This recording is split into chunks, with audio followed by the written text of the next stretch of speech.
মধ্যপ্রাচ্যের আকাশে যখন যুদ্ধের আগুন জ্বলছিল, একদিকে ইরান, অন্যদিকে ইসরায়েল, আর পুরো পরিস্থিতির ওপর ছায়ার মতন ছিল মার্কিন যুক্তরাষ্ট্র। প্রায় 40 দিন ধরে চলা বিমান হামলা, মিসাইল আক্রমণ আর পাল্টা সংঘাতে পরিস্থিতি এমন জায়গায় পৌঁছে যায় যেখানে প্রতিদিনই নতুন করে ধ্বংসের খবর আসছিল। হাজার হাজার মানুষের মৃত্যু, শহর ধ্বংস আর বিশেষ করে সামরিক অবকাঠামোর ব্যাপক ক্ষয়ক্ষতি, সব মিলিয়ে যুদ্ধটা আর কৌশলগত ছিল না, বরং খোলামেলা ক্ষয়ক্ষতির খেলায় পরিণত হচ্ছিল। কয়েক ঘন্টার ব্যবধানে উত্তেজনা এমন পর্যায়ে পৌঁছে যায় যেখানে মনে হচ্ছিল এই সংঘাত যে কোনো সময় ইতিহাসের সবথেকে ভয়ঙ্কর যুদ্ধে রূপ নিতে পারে।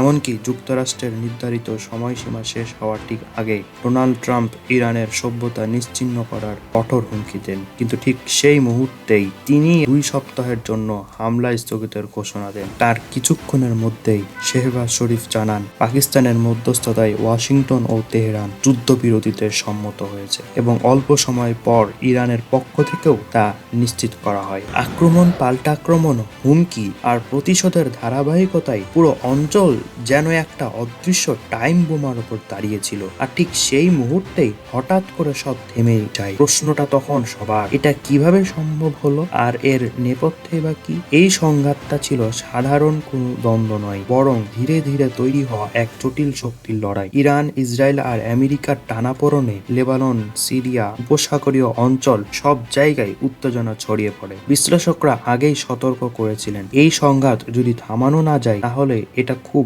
দ্রুত একটি আঞ্চলিক যুদ্ধ হয়ে উঠবে, যার প্রভাব পুরো বিশ্বে পড়বে, এবং হয়েছিল তাই। এই যুদ্ধ পরিস্থিতিতে আন্তর্জাতিক চাপ দ্রুত বাড়তে থাকে। বিভিন্ন দেশ যুদ্ধ থামানোর জন্য চাপ দিতে শুরু করে, কারণ কেউই চায়নি মধ্যপ্রাচ্য আবার বড় যুদ্ধের আগুনে জ্বলুক। এই চাপের মধ্যে পাকিস্তান একটি কার্যকরী ভূমিকা নেয়, কারণ তারা দুই পক্ষের সাথে যোগাযোগ রাখতে সক্ষম ছিল এবং সংকটের মুহূর্তে দ্রুত বার্তা আদান প্রদান করতে পেরেছে। এই পুরো সংঘাতের পেছনে বড় শক্তি কাজ করছিল অর্থনীতি, বিশেষ করে তেলের রাজনীতি। হরমুজ প্রণালী, যেখান দিয়ে বিশ্বের প্রায় 20% তেল পরিবহন হয়, সেটি প্রায় অচল হয়ে পড়ার মতন পরিস্থিতি তৈরি হয়। এর প্রভাব সঙ্গে সঙ্গে বিশ্ববাজারে পড়ে, তেলের দাম বাড়ে, বাণিজ্য থমকে যায়, আর বড় বড় অর্থনীতির বাজারের সমীকরণ এমনটা দাঁড়ায় যে এই যুদ্ধ চলতে থাকলে ক্ষতির সীমা থাকবে না। যুদ্ধ চালাতে গিয়েও 3 পক্ষ চাপের মুখে পড়ে। অস্ত্র, অর্থনীতি এবং কৌশল সব দিক থেকে চাপ বাড়তে থাকে। ফলে যুদ্ধ থামানো শুধু কৌশলগত সিদ্ধান্ত নয়, বরং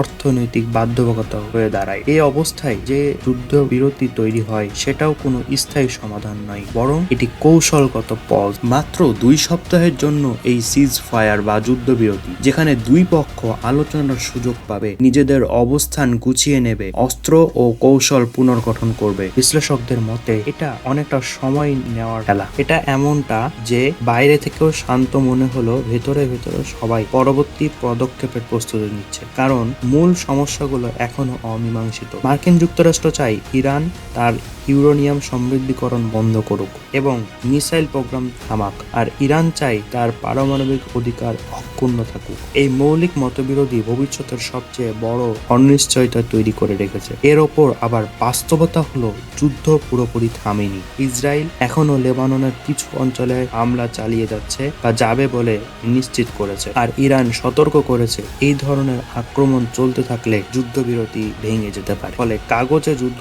থেমে থাকলেও বাস্তবে উত্তেজনা এখনো চলছে। এখন প্রশ্ন, এই যুদ্ধ আবার শুরু হওয়ার সম্ভাবনা কতটা? বিশ্লেষকরা 3টি সম্ভাব্য চিত্র দেখান। সবচেয়ে ভয়ঙ্কর পরিস্থিতি হলো যদি ইসরায়েল আবার ইরানের সামরিক বা পারমাণবিক স্থাপনায় হামলা চালায়, অথবা ইরান হরমুজ প্রণালী বন্ধ করার চেষ্টা করে, তাহলে খুব দ্রুত বড় আকারের যুদ্ধ তৈরি হতে পারে। এখানে আমেরিকা বড় রকমের হামলা করলে শুধু মধ্যপ্রাচ্য নয়, বরং পুরো বিশ্বে সংঘাত ছড়িয়ে যাবে, বা যাকে তৃতীয় বিশ্বযুদ্ধও বলা যেতে পারে।